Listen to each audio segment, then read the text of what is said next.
Welcome to Market Matters. I'm Nadia Hassan together with Sulhi Azman. It's Friday and it's been such an interesting Friday actually.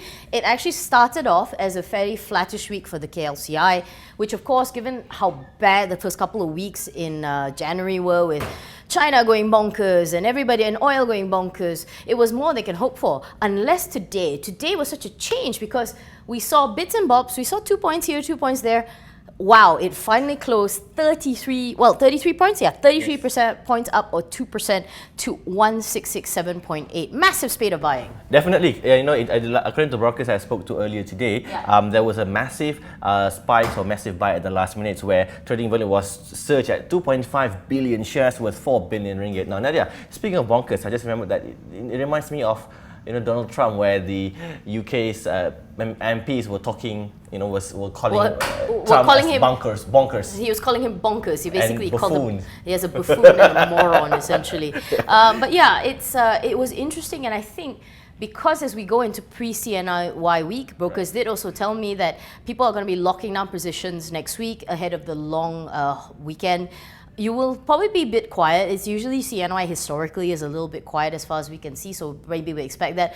Short of maybe the sky falling, North Korea invading, or Donald Trump suddenly weirdly becoming president. Regionally, God forbid. Regionally, we were looking at Japan in particular, not so much China today, because Bank of Japan Governor Haruhiko Kuroda actually did something that surprised everyone. He didn't just cut interest rates, he pushed it into negative territory. Well, that this caused the market seems to be reacting, I don't know whether it's fairly well or very good, but the Nikkei 225 closed up 2.8% at 17,518 points. And you were right, Nadia, what this means is that the negative interest rate will penalize the commercial banks for keeping money on deposits, and this would also spur loans growth as it will reduce the cost of borrowing and also hopefully meet the inflation target of 2% by the end of this year. So new negative interest rates are actually 0.1%.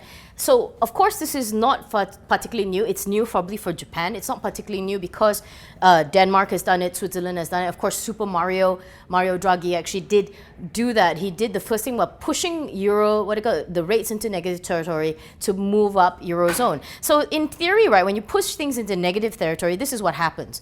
The banks are now penalized for keeping money, so they should put it out for loans, and it's better. That is what it works like in theory. That's why you do it. That's why you stimulate it. However, some do fear that the consequence is they either keep it under the mattress or hide it behind the toilet. Yeah, correct. And some pundits are even calling it as a ballsy move. It's ballsy. I think that much is pretty much true. We'll see whether or not this will play into Abenomics, because Abe is currently a little bit on a tenterhook at the moment. I think he's seeing a great big of challenge. So yeah, there's nothing aside from the rally at the end of the week. We looked at what actually caused us friction this week.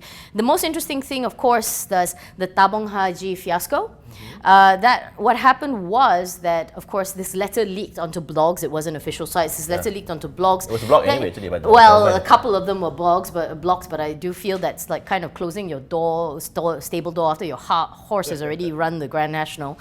So yeah, Tabung Haji has been a bit in the controversial spotlight. There was the 1MDB land deal, and then of course there was this letter that actually came out.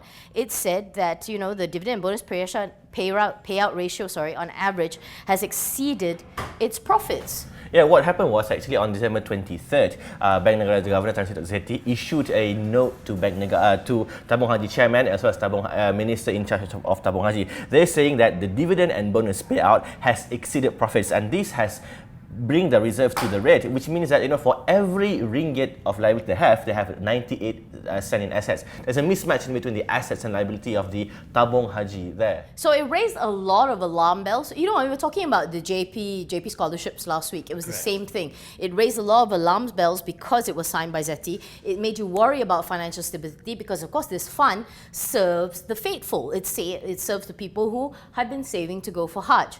We have to point out, however, that there was some rebuke. They'd said, look, you have to read the letter. It's not as sensationalist as you put it. I don't know whether that quelled any fears, but it reminds me of the JP scholarship again, where somebody came out and said, look, the media sensationalized it. It wasn't that bad. It's just a standard course, just to warn people.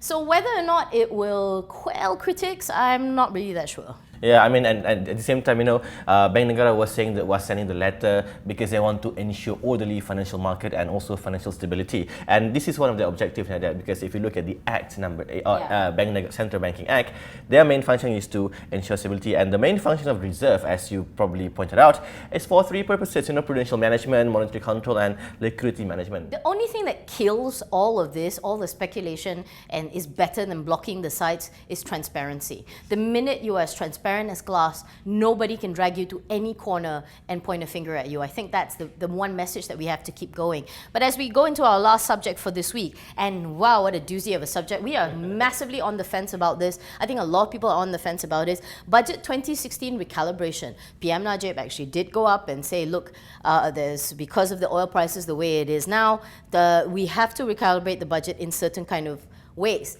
So the argument comes, did he do it the right way? The market certainly seemed to take it back, take it well, given how, given that massive buying spree at the last minute. Correct, and and yesterday, PM Najib was saying that the oil price has fallen to around 30 barrel per day, and they took the budget in the sense that they make a new assumption for the oil price to 30 to 35 US per barrel beef, compared to 48 US per barrel beef previously. And they also introduced 11 measures, and we're going to talk about it. The first one is the EPF cuts. No, more than anything, we're talking about the EPF cuts. Correct. So why are we on the fence? Because was this a good thing? So essentially, for the employees, there's going to be a cut. What they're hoping for it to do is that it means that people have more disposable income. You go out and domestically sort of stimulate the economy. In a funny way, it's the same impact as the negative interest rates. More money in the market, you're going to pump it up, and so that's what they're hoping for.